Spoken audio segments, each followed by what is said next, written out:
Pessoal, nós vamos tratar agora dos elementos estruturais. Qual tipo de elemento? Quais os nomes para cada elemento? Quais solicitações que os elementos recebem? Sou o professor Guilherme Venturim e vou tratar isso agora com vocês na nossa aula. Se tiver alguma dúvida, alguma questão, pode acessar a nossa plataforma, deixar a sua dúvida, ou pode também me seguir lá no @Guilherme Venturim. Está aqui para vocês na tela. E, claramente, assim que puder, tiro as suas dúvidas com o maior prazer. Gosto muito de falar de estruturas, vamos falar dos tipos de elementos estruturais nesta aula.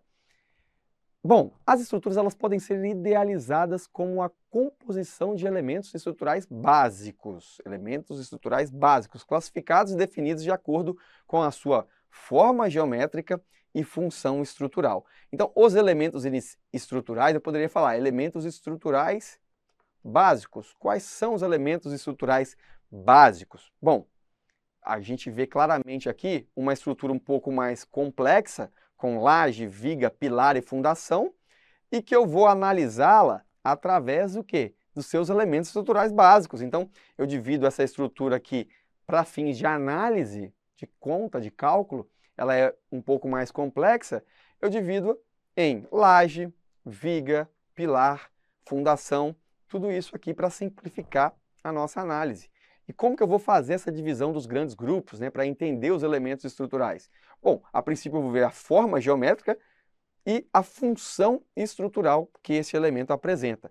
Nós temos três grandes grupos, né, eu poderia dizer os elementos lineares, os elementos de superfície e os elementos de volume.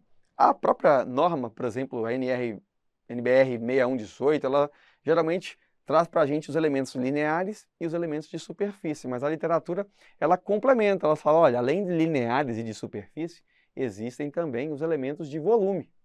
E é isso que a gente vai apresentar aqui na aula para vocês. Bom, os elementos lineares são as nossas chamadas barras, aqueles em que o comprimento supera em pelo menos 3 vezes a maior dimensão da seção transversal, sendo também denominado barras.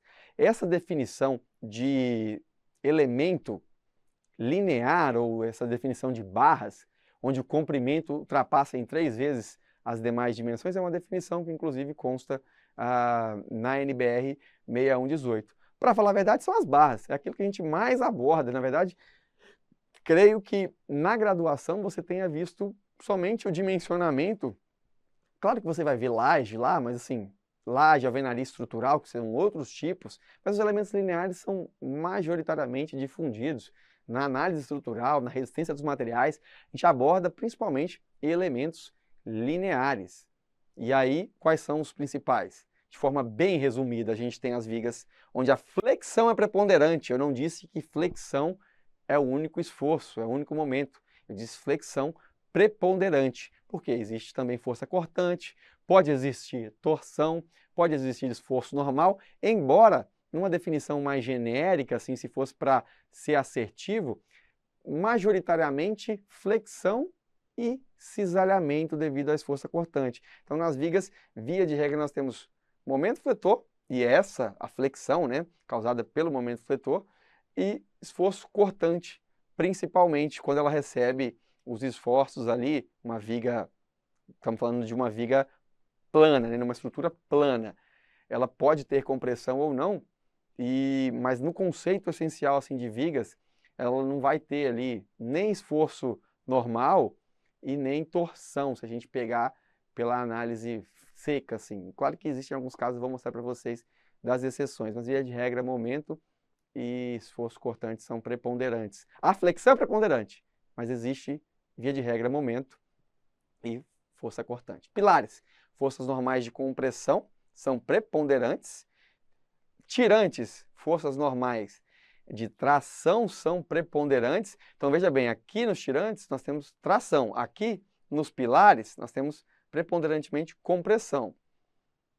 Os arcos, elementos curvos, com preponderantemente atuando compressão, com ou sem flexão associada.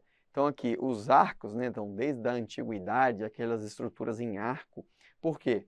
porque a gente não tinha o avanço assim dos elementos que vão dar resistência de fato ao momento fletor, né, dos ligantes. A gente fala do cimento, de outras, por exemplo, como a cal, enfim, outros ligantes, né?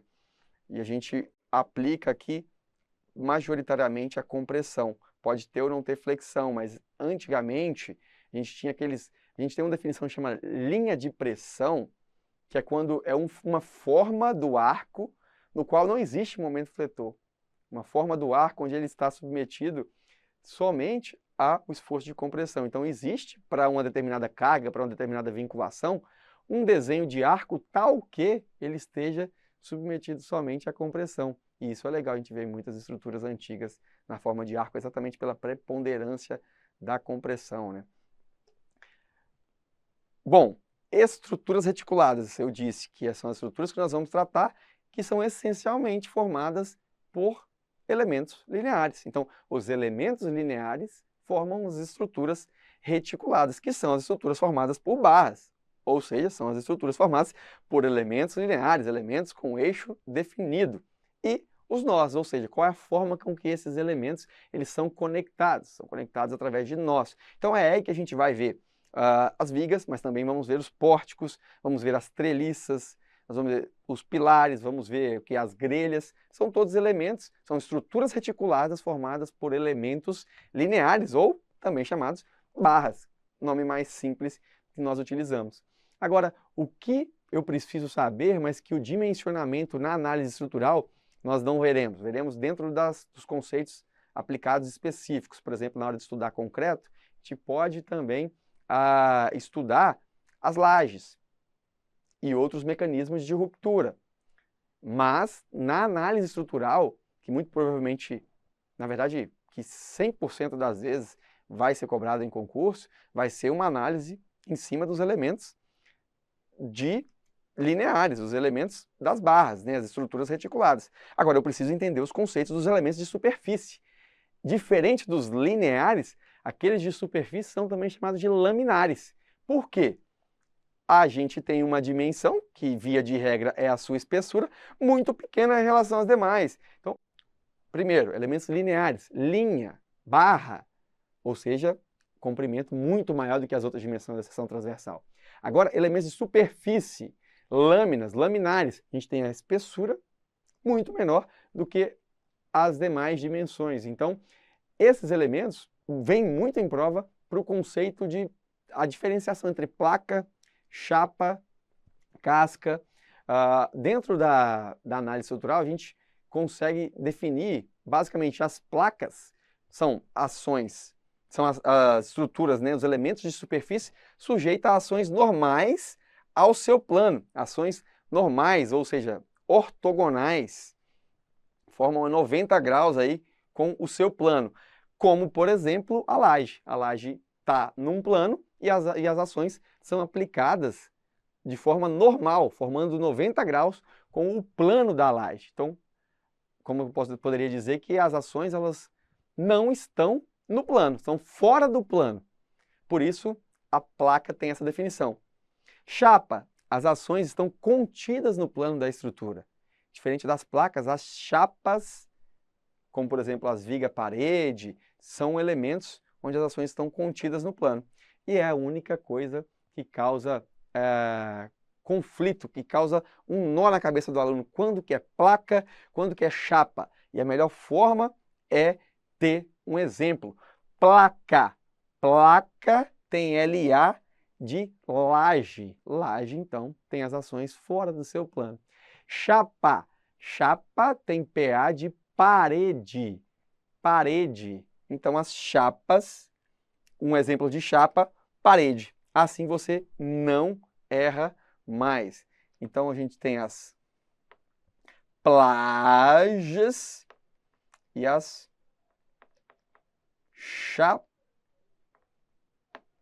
paredes. Ridículo, ridículo, mas te ajuda muito na hora da prova, tenha certeza. O melhor exemplo de uma placa é a laje, e está no nome, LA, laje. O melhor exemplo de uma chapa são as paredes. A alvenaria estrutural, por exemplo, é uma viga-parede, por exemplo. Então, PA de parede, isso ajuda muito. E, obviamente, aqui a gente passa para as cascas, que são estruturas de superfície não plana. Então, fica mais fácil identificá-las. A norma de concreto até, inclusive, considera o pilar parede, né, como uma definição, um outro elemento de superfície, mas a gente poderia, de fato, considerar talvez o pilar parede como uma chapa. Não vejo tanta diferença assim. Mas as vigas parede ou os pilares paredes são aqueles que eles não têm uma dimensão muito maior do que a outra. A ordem de grandeza ela é parecida. Então, ela fica ali, acaba sendo um elemento de superfície. Então, a viga em si, viga e pilar são elementos lineares, viga e pilar.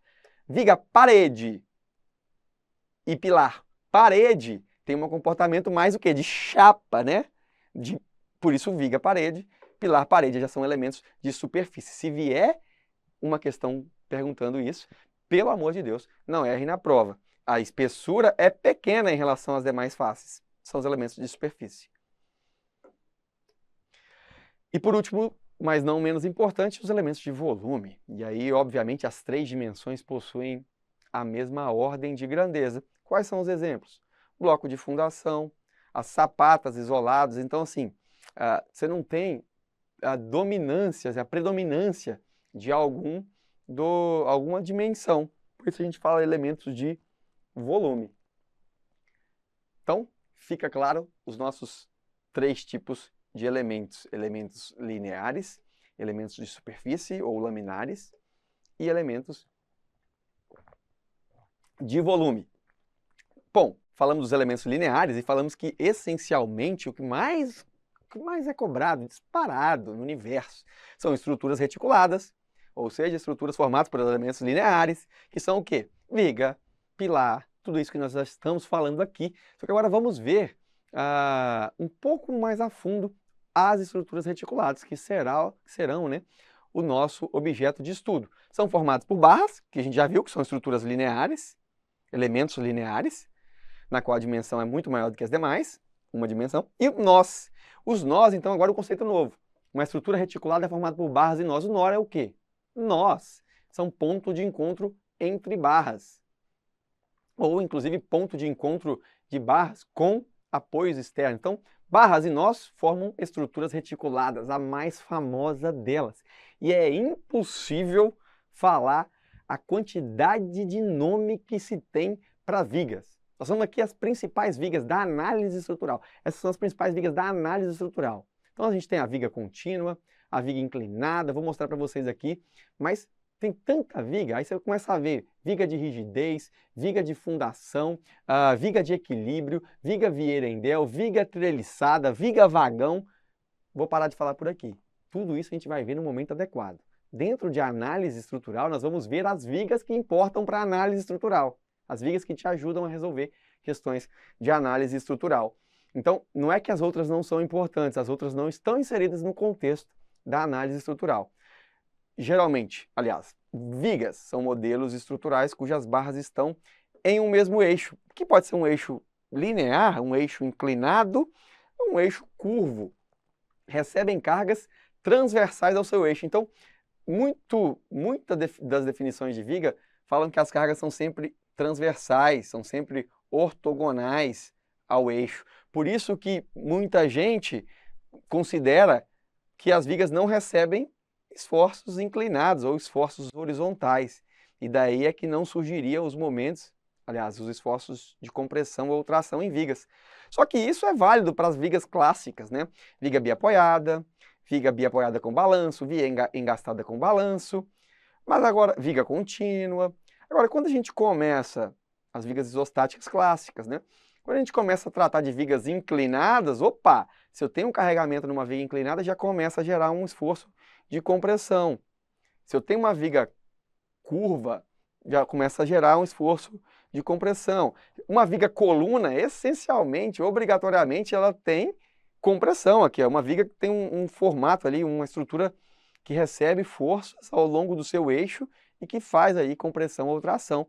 Agora, uma viga balcão, por exemplo, inclusive extrapola o conceito de viga. Na minha opinião, e há uma divergência, a viga balcão ela já seria uma espécie de o quê? Grelha. Vocês vão ver. Entendam primeiro, a viga curva é uma viga no plano, vocês estão vendo o plano, o papel, a tela, é uma viga curva. Essa viga balcão, ela agora sai do plano. Sua tela está aqui, a viga está assim, como um balcão. Portanto, ela se aproxima mais de uma grelha. Vocês vão ver isso, inclusive em questões. Bom, as principais vigas estão aí. Aquelas engastadas em balanço, biapoiada com balanços. Viga Gerber, a gente vai tratar especificamente dela em alguns casos. Viga contínua, uma viga que já é aí com apoios intermediários, uma viga hiperestática, vai ser tratada no nosso curso. Inclinada também trataremos. Vigas curvas ou pórticos com barras curvas também vamos tratar. Vigas colunas também. E as grelhas. Então, viga balcão se aproxima mais de uma grelha, um comportamento. Por quê? Porque ela vai ter aí, de repente, torção, de repente vai ter momento em torno de eixos que outras vigas não teriam. Como eu disse, não estamos esgotando o assunto viga. Pilares, outra estrutura reticulada, que na verdade é um elemento reticulado, né? Uma estrutura reticulada formada por uma barra simples, onde força de compressão é preponderante. A gente tem exatamente os pilares, elementos de eixo reto, usualmente dispostos na vertical. Todo mundo conhece isso. Não precisa ser engenheiro para saber o comportamento de um pilar aí preponderantemente a compressão e que é um elemento de eixo reto na vertical. Terceiro elemento, tirantes e escoras. São elementos lineares de eixo reto, birrotulado, sem nenhuma carga aplicada diretamente, submetido apenas a esforços normais de tração, quando a gente chama de tirantes, ou de compressão, quando a gente chama de escoras. Então, um elemento, por exemplo, como esse, ele pode ser um tirante, pode ser uma escora. Quando que ele é um tirante? Quando que ele é uma escora? Cara, se ele estiver tracionado, ele é um tirante.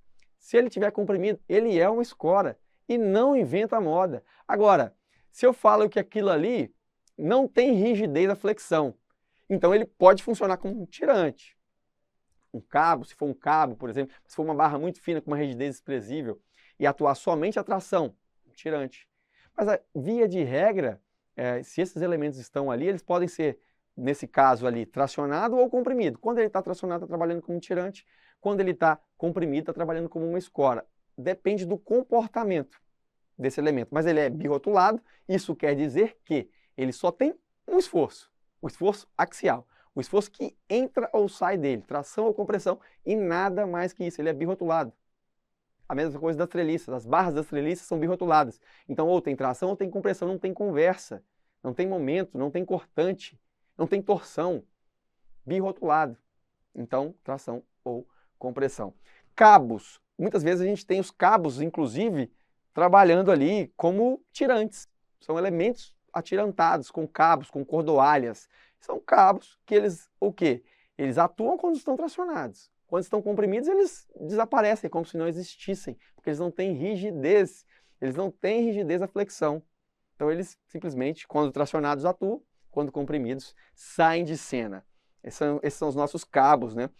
Os arcos, a gente já rapidamente havia mencionado antes, são elementos que possibilitam minimizar os efeitos de flexão. Por isso, eram utilizados lá desde os princípios da humanidade, da construção civil. Podem sofrer até mesmo compressão pura. Quando eu falo da linha de pressão é o quê? É exatamente a forma de arco, tal que não há outro esforço senão compressão. Então não há nada além de compressão. Existe para cada caso uma linha de pressão correspondente. E uma particularidade dos cabos, e a gente já viu em algumas questões, falar sobre a denominação de catenária. Para que eu preciso saber isso? Cara, só entende que quando eu solto um cabo, seguro o cabo pelas pontas, quando eu pego um barbante, seguro ele de um lado do outro, ele não forma uma parábola. Ele forma uma porra de uma parábola que tem nome. catenária. Ou seja, o próprio peso próprio dele vai me dar uma deformação que não é uma parábola de primeiro, não é uma parábola de segundo, terceiro, de quarto grau, não é, é uma porcaria que eles chamam de catenária, e é só isso. Essa catenária, ela pode impactar, por exemplo, em medições com uma trena. Se eu tenho, é a famosa barriga que a trena dá. Se eu pego de uma ponta na outra e estico aquela trena, ela dá uma barrigada pelo seu peso próprio, você entende? O peso próprio dela vai fazer uma curva específica que tem nome. Então, concurso de engenharia civil, dificilmente você vai ver, mas concursos de engenharia de agrimensura, já vi muita questão cobrando catenária, que é esse erro pela catenária nas medidas. Pode existir, mas enfim, para que vocês saibam, quando aparecer na questão, acho que a gente até tem uma questão aqui que fala de catenária, você sabe o que é, de que você está falando. Então, linha de pressão e catenária, duas definições importantes que vocês precisam ter no conceito, né? Só para entender o conceito. Bora para frente, estamos só no começo. Estruturas reticuladas, treliças, maravilha, essa aqui merece um capítulo à parte e ela vai ter um capítulo à parte. Por quê? As nossas treliças, elas, são um modelo em que todas as ligações são rotuladas, são consideradas as cargas atuantes apenas sobre os nós. Então, por que eu estou falando que todo mundo é rotulado? Porque todo mundo só tem um esforço normal, tração ou compressão. Por que eu estou falando que só tem força aplicada sobre o nó? Porque se eu ponho a bendita de uma força no meio de uma barra, eu estou falando que vai ter a porra do momento e do esforço cortante ali. Então não pode ter, não pode ter. Tem que ser força aplicada no nó. Essa força aplicada no nó vai se decompor e vai gerar nas estruturas tração ou compressão, nos meus elementos de treliça. Apresenta apenas tração ou compressão, como eu já havia dito. É lógico que métodos de análise, métodos nós, método das seções serão utilizados para definir se a barra está tracionada ou se está comprimida. Mas se é treliça, eu só tenho um esforço, tração ou compressão. Se é tirante, tração ou compressão. Se é escora, tração ou compressão. Simples assim, não tem cortante, não tem mais nada. E aí, obviamente, temos as treliças espaciais, estruturas que você nunca vai ver cobrar em prova cálculo disso, porque só computador que faz. Hoje eu estou meio nervoso, né, parece. Só computador que faz esses cálculos complexos. A gente vai tratar de treliça plana. Treliça plana que pode ser simples ou composta. Olha que definição mais chula, simples. Você forma através de um triângulo base. E aí cada nó vai ser agregado através de duas barras. Ora, existem duas leis de formação de treliça que não importa muito o nome, vocês só precisam entender. Na verdade, eu falo que não importa quando eu nem sei o nome, né? Mas o que eu quero dizer é o seguinte: eu posso gerar uma treliça a partir do que a gente chamaria de um pórtico triarticulado. Tem uma estrutura, eu estou falando de treliças isostáticas agora, tá? Então, a primeira lei de formação, dois apoios de segundo gênero e uma rótula. Então, eu tenho três rótulas, tem uma aqui, uma ali e uma lá. Bom, tem uma estrutura isostática, uma estrutura restringida. Por quê? Porque não tem liberdade para se deslocar, nem para rotacionar, nem para andar para lá, nem para andar para cá, como corpo rígido. Não, ela deforma, mas ela não se desloca como corpo rígido. E outra, tem agora um triângulo com três rótulas. Putz, essas duas estruturas, a da esquerda está estável, a outra está flutuando no universo, né, que não existe. Mas é isostática. Vou dar um apoio para ela, segundo gênero, e um de primeiro gênero, porque vocês vão aprender que isso vai manter a estrutura em equilíbrio de forma isostática, sem vínculos excedentes. Bom, são duas leis de formação. Uma espécie de pórtico triarticulado e a outra um triângulo com rótulas em todas as suas extremidades. A partir daí, meu amigo, eu falo para você, vamos tratar melhor nas aulas de estruturas treliçadas ou de treliças. Mas eu tenho duas estruturas isostáticas. Para manter isostática, eu tenho que acrescentar a cada duas barras um nó. Por quê? Um nó é um ponto. Um ponto material, ele não tem deslocamento em x e y em rotação. Ele só tem translação em x, translação em y, porque ele é um ponto. Então ele só tem somatório de forças em x, somatório de forças em y. Aí você fala, mas eu posso rotacionar o ponto. Pode aonde, caralho? Não existe isso. Um ponto só ou se desloca em x ou se desloca em y. Enfim, depende do seu sistema de eixo. Não tem rotação de um ponto. Tem rotação de uma estrutura, de uma barra. De um ponto não tem. Então um ponto só vai me dar duas equações de equilíbrio da estática. Somatório na horizontal, somatório na vertical. Então eu só posso ter duas incógnitas. Duas barras. E aí, uma barra aqui, uma rótula. Porque a rótula vai me dar duas equações. Eu estava estático, eu estava isostático. Ganhei uma rótula e duas barras. Ou seja, ganhei duas equações de equilíbrio, somatória de força x em y, e ganhei duas incógnitas, força na barra 1, força na barra 2. Crio mais duas barras aqui e um nó, e uma rótula. E aí, essa é a lei de formação. Eu começo a construir as treliças a partir dali. Posso fazer isso? Está aqui. Posso fazer isso? Está aqui, duas barras e um nó. Posso fazer isso? Duas barras e uma rótula. E estou mantendo o quê? Estou mantendo a estaticidade da estrutura. Agora, posso fazer isso? Opa! Posso acrescentar só essa barra aqui? Putz, acrescentei uma barra extra. Não coloquei nenhum nó. Sair da isostaticidade, não é mais isostática. Depois vocês vão ver como que ela vira quando a gente faz esse tipo de coisa. Treliças compostas, cena dos próximos capítulos. Vamos lá. Compostas, duas ou mais treliças simples que são conectadas. Basicamente é isso. Então, uma treliça do lado de cá, treliça do lado de cá, três barras conectando. Uma treliça do lado de cá, uma treliça do lado de cá, uma conexão no ponto C e uma barra. Definição pura e simples. Trataremos melhor sobre isso nas aulas de treliças. Por último, na verdade não por último, né? Mas as grelhas também estão aqui. Elas merecem uma atenção especial. Por quê? A gente sempre fala que as estruturas no plano, as estruturas reticuladas, elas têm três condições de equilíbrio. Perfeito, elas têm. Mas não é sempre, meu amigo. Somatório de força em x e em y e somatório de momentos igual a zero. Na bendita grelha é um pouco diferente. Enquanto a gente falava da estrutura no plano da sua tela, a grelha ela é fora do plano da sua tela. Então as condições são um pouco diferentes. São estruturas planas com cargas perpendiculares ao plano da estrutura. Não há distinção entre apoio de primeiro e segundo gênero. Por que não há distinção? Porque conceitualmente só tem força na direção do eixo Z. Ah, claro que vocês não vão conseguir identificar qual que seria o eixo Z se eu não colocar aqui o sistema X, Y, Z, sistema de coordenadas. Então aqui as forças estão apenas na direção Z. Se só tem força na direção Z, então um apoio de primeiro gênero ou de segundo gênero, então se eu faço isso, ou se eu faço isso, a gente vai ver na aula de apoios, não faz tanta diferença na estrutura, porque conceitualmente ela só recebe cargas na direção do eixo Z. E aí eu vou ter momento, vou ter cortante, vou ter torque, essas estruturas têm um comportamento diferente por conta disso. E as equações de equilíbrio também são três, quando eu estou falando de uma grelha no plano. Só que são diferentes. Momento, aliás, força em Z igual a zero, e momento em relação a dois eixos. Tanto em relação ao eixo X, a rotação em torno do eixo X pode existir e por condição de equilíbrio eu preciso que seja zero, momento em torno de X, e momento em torno do eixo Y também, por se tratar de uma estrutura estática, preciso que seja zero. Então as condições são três, continuam sendo três equações da estática, porém são equações diferentes. Perfeito? E agora sim chegamos na última estrutura, na mais linda de todas,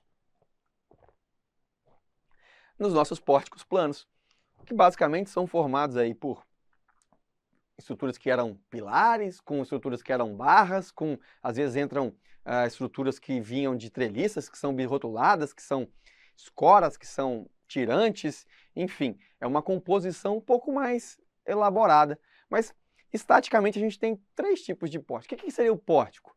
Modelo composto, pórtico plano, modelo composto por vigas, pilares, com ligações fixas ou rótulas. A estrutura no plano segue obrigatoriamente aquelas três condições que a gente falou.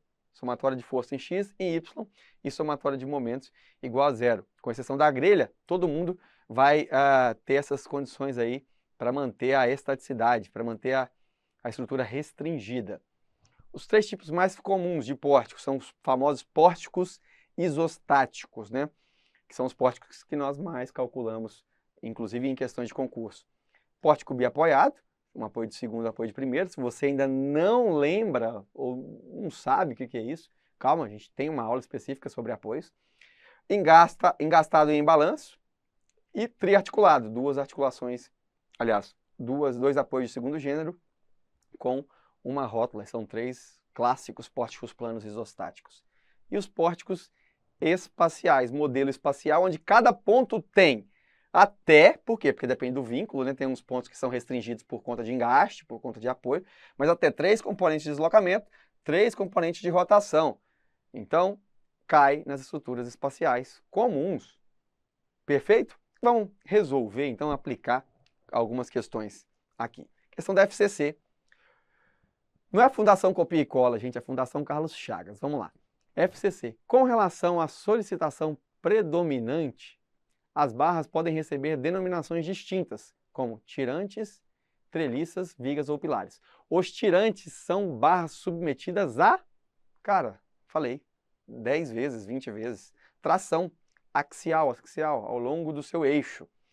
Perfeito você que respondeu letra C aí na sua mente. Tenho certeza que essa aqui ninguém nem teve dúvida. Se teve dúvida, pode mandar o professor embora, porque eu falei pra caralho disso.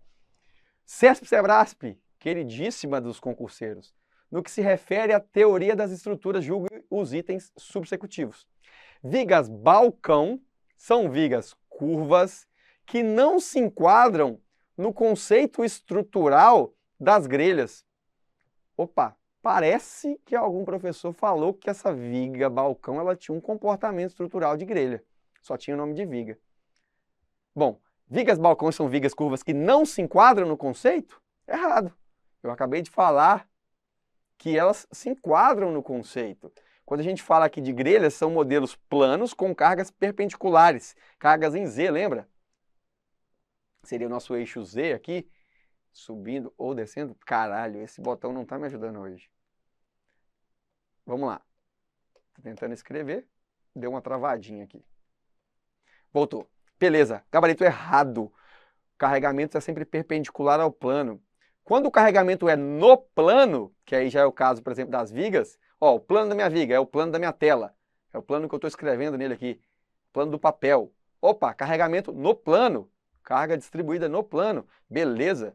Ó, fiz um pórtico aqui agora. No plano de quê? O plano do papel, o plano da sua tela. Opa, vou colocar uma carga inclinada aqui, ó. E outra carga aqui, ó. No plano também. No mesmo plano. Então tá tudo no plano. Quando é pórtico, quando é viga, quando é treliça. Agora, quando é grelha, sai do plano. E essa viga balcão tem, por si, uma característica estrutural ali de grelhas. Ótimo. Mais uma da CESP. A figura apresentada ilustra a fase inicial de construção de uma ponte com o tabuleiro apoiado sobre as vigas Gerber e com a viga AB apoiada entre os trechos de vigas sustentados sobre os pilares. A partir dessas informações, julgue o próximo item. Pode-se definir viga Gerber como uma associação de vigas com estabilidade própria com outras vigas apoiadas sobre elas, garantindo assim a estabilidade do conjunto. É exatamente isso que acontece nas vigas Gerber. A gente vai ter um módulo para tratar delas, para calculá-las, mas consegue ver que eu tenho aqui uma estrutura biapoiada em balanço? Se a gente for representar isso aqui, seria algo desse tipo? O desenho está péssimo.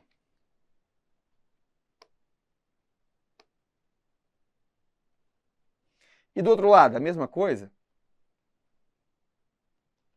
Se bem que aqui eu não vou fazer distinção aqui de apoio de primeiro e segundo gênero, só para vocês entenderem. Dois trechos aqui, ó, estáveis, não dependem de ninguém. O trecho AB, ele simplesmente existe porque ele está sustentado aonde? Em estruturas que já têm estabilidade própria. Então a viga Gerber é exatamente isso. São vigas onde elementos que não têm sustentação, não têm estabilidade própria, se apoiam em elementos que têm a sustentabilidade própria e aqui garantem aí a estabilidade do conjunto. Aqui a gente geralmente representa através de rótulas. Então esse é o conceito, exatamente o conceito de viga Gerber. Gabarito certo, então. Opa, FCC. Os principais tipos de elemento estrutural são classificados de acordo com a geometria e o tipo de esforço suportado. Os elementos bidimensionais, representados nas figuras 1 e 2, são respectivamente denominados... Opa! Isso aqui é o quê? laje. Então é uma plaje, que é uma placa. E aqui, parede é uma chapa. Então, 1, placa, 2, chapa, chaparede, plaje. Não tem mais dúvida que isso aqui responde qualquer questão, gabarito letra C. Bora para mais uma. Apesar de a grelha ser uma estrutura plana, seu estudo sempre é feito na dimensão espacial. Eita, essa deu o que falar. Porque a grelha, de fato, é uma estrutura plana. Vocês estão corretos, ela é uma estrutura plana. Independente se ela está no plano do seu papel ou se ela sai da sua tela, mas ela é uma estrutura plana. Agora, a bendita da estrutura plana, que é a grelha, ela está aqui no plano, só que quando eu aplico cargas assim, e ela se deforma assim.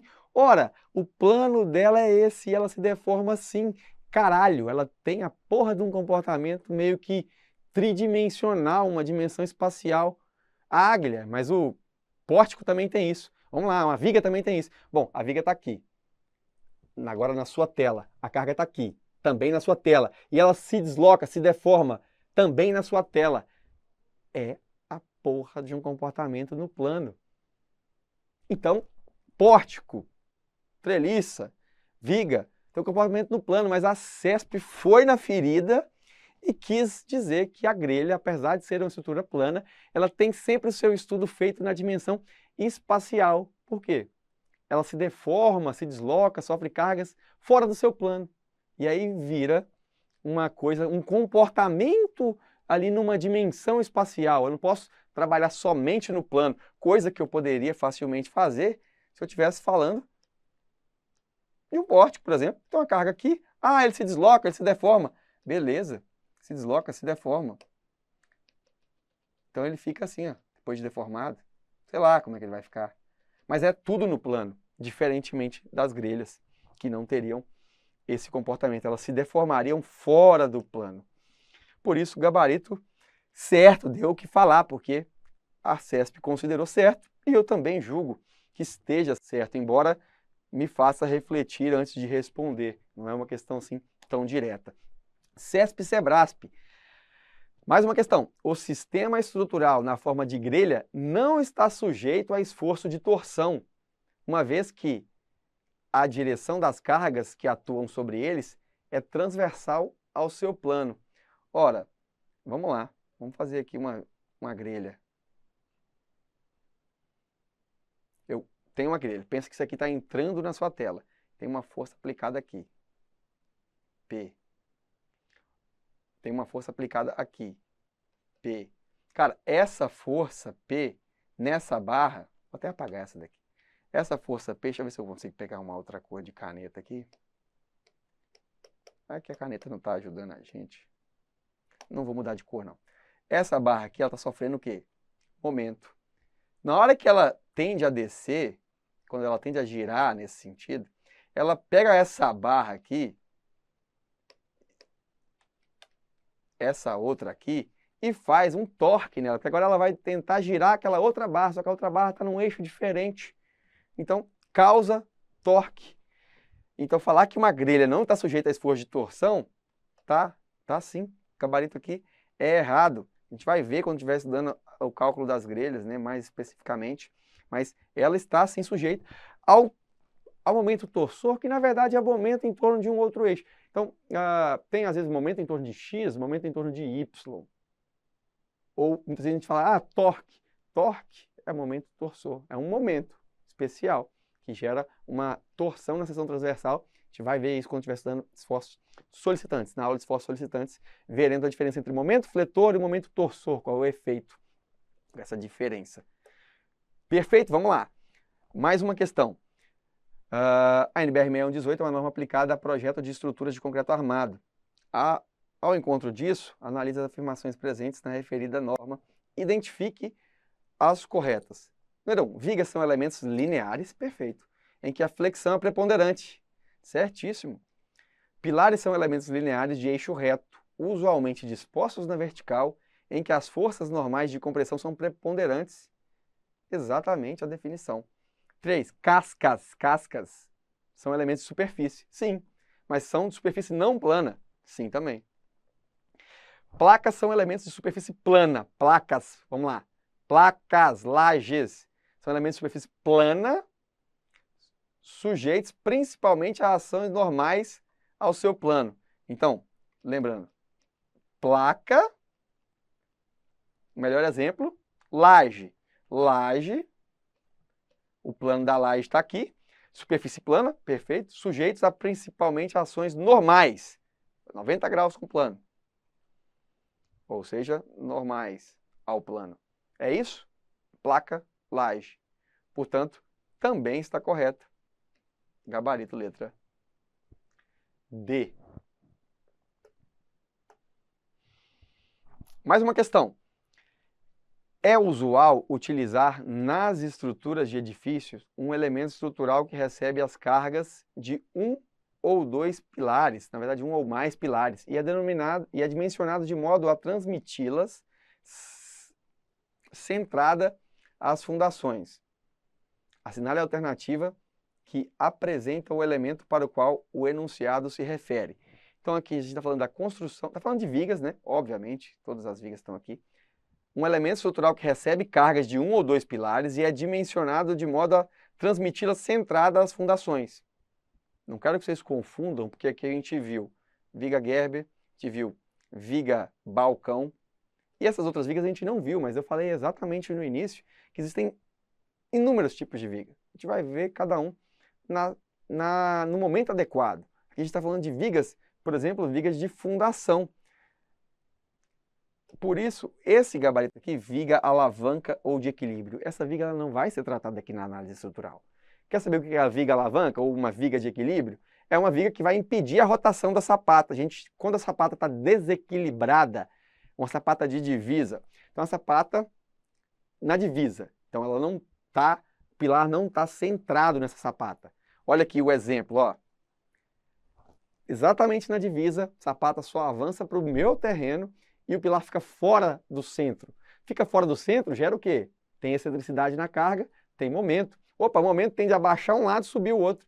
Opa, sapata com tração, olha aqui, sapata rotacionando nesse sentido, teria um descolamento do fundo da sapata, ou seja, ela está ali para transmitir esforço da fundação e, na verdade, ela está levantando. Faz muito sentido.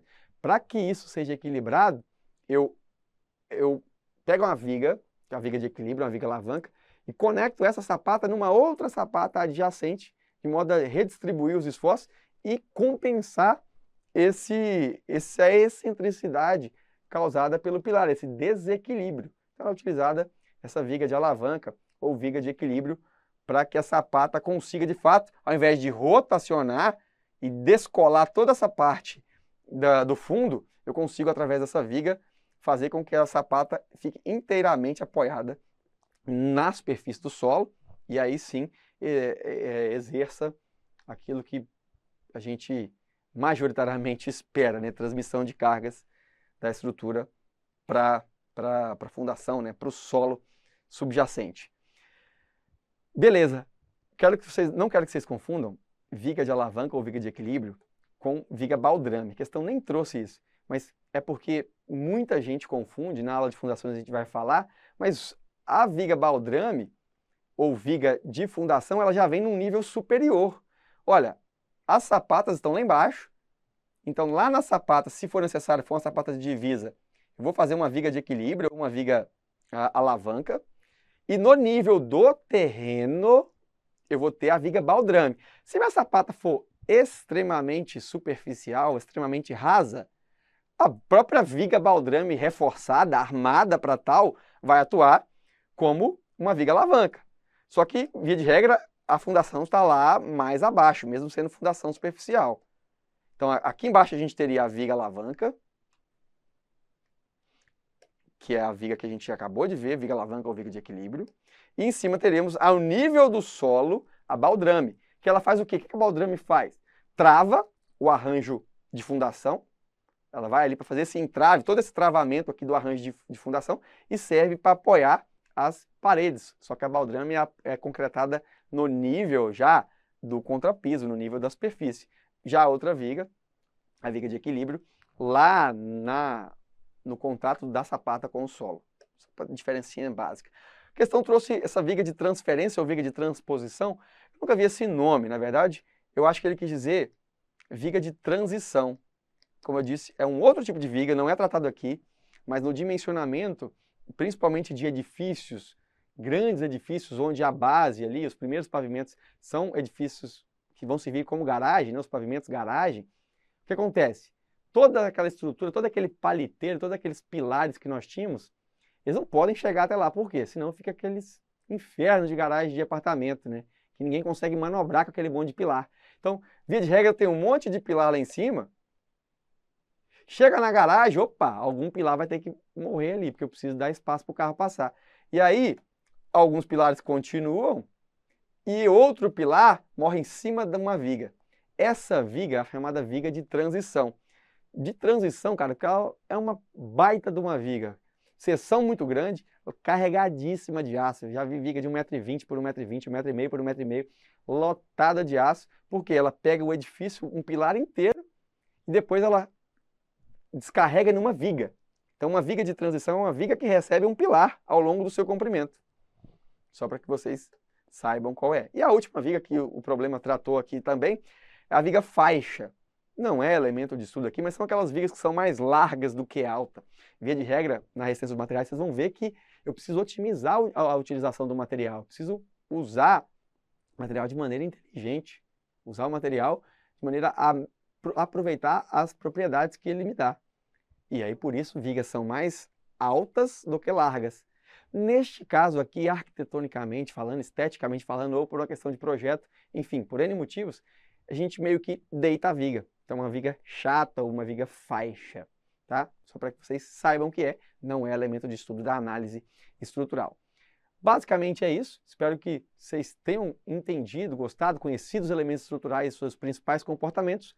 Vejo vocês na nossa próxima aula.